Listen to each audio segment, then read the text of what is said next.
I'm live. Hey, welcome to our episode of Chaz Beer Reviews. Another hot summer, July, Florida afternoon. And this beer might be a little strong for the occasion, but we'll see. Another beer I got on Tavor. This is Resident Culture Brewing PJ Party. They're calling it a Hoppy Pilsner.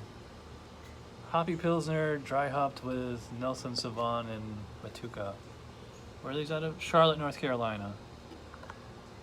Spoilers, this is like my third can of this. And I could have swore I already reviewed this. I went through my video library. I was like, I already reviewed this one, right? And I looked like 2 times. I didn't see it. So maybe I reviewed it and I deleted it or something. I don't know. All right, so let's get into it. Yeah. The first thing I'm smelling is very, they're calling it a hoppy pilsner, which is kind of redundant because pilsners, by definition, are hoppy. Well, depending if it's Czech or German. Especially Germans are way more hoppier than Czech, but Czechs are still pretty hoppy themselves. But I'm getting those hops, the Nelson Sauvin and Matuka.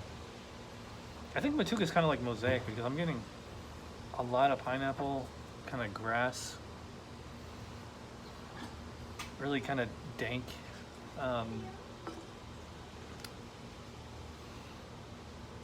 It smells more like an American Pale Ale than a Pilsner, that's for sure.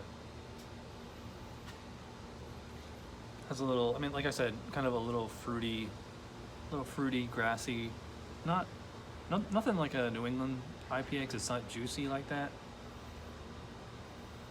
Yeah, it smells pretty good. I don't really, as far as like base malt or anything, they're calling this a Pilsner, so I'm assuming they're using Pilsner malt as the base, so if it's there, yeah, I guess. I'm not really getting it as strong as you would get like in a German or a Czech Pilsner.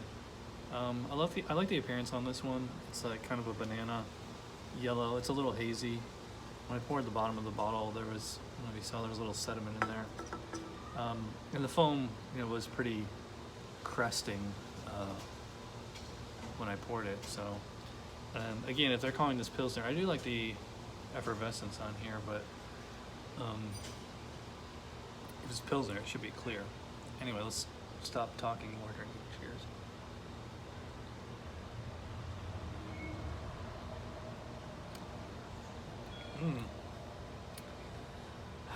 Well, this is drinking, like I said, this is my third time having this, so I probably already know what I'm going to say, but this drinks much more like an American Pale Ale, almost IPA, rather than Pilsner.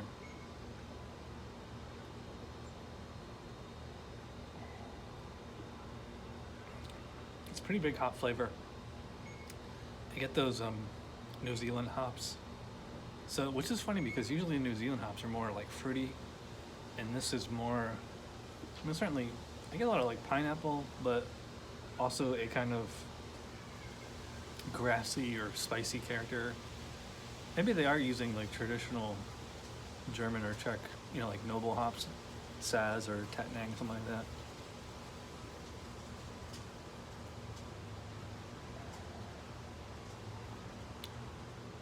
The bitterness is quite high throughout the entire thing.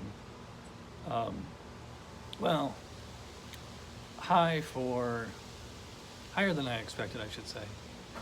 It's probably only like in the 40s or maybe 50, which I guess is on point, but I don't know, it's like the first thing I noticed when I drink this beer is that, wow, it's pretty hoppy and bitter. And again, if it's German style, then that's to be expected. It's just the hop flavor. Instead of those, spicy noble hops, it's these New Zealand fruity, kind of spicy, kind of grassy hops.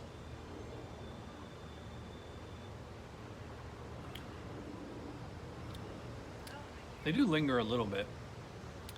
They're calling this a Pilsner.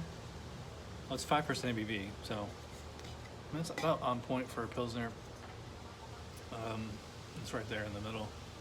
Kind of a weird label on here. It's pretty cool. I think I'm gonna keep this label added to my collection of crazy beer labels. But yeah, so I mean, if I'm scoring this as style, it depends how they're entering it.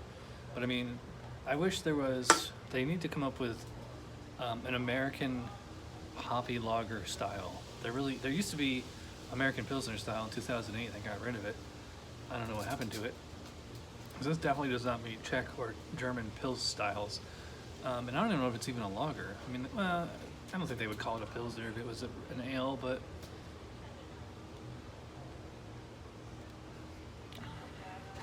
it's very drinkable though. It's very versatile. It's not really, because it's so hoppy, it's not really a summer, it's not really a refreshing beer, I should say. I'm having no trouble drinking it, outside in 100-degree heat, but it's just like this would be better with food. Like I want pizza and wings with this, or a burger, but drinking it by itself, it's strong enough to stand up to that kind of food too. So yeah, I like it. I'm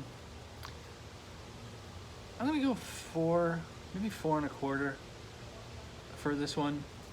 I think it's a fun, tasty drink. And it's 5% ABV, so no problem killing an entire pint can myself. If it was available locally, I might pick it up. But I got it through Tavour. So check the link in the description below if you want to check out Tavour, or Tavour as I call it. You get $10 off your first order,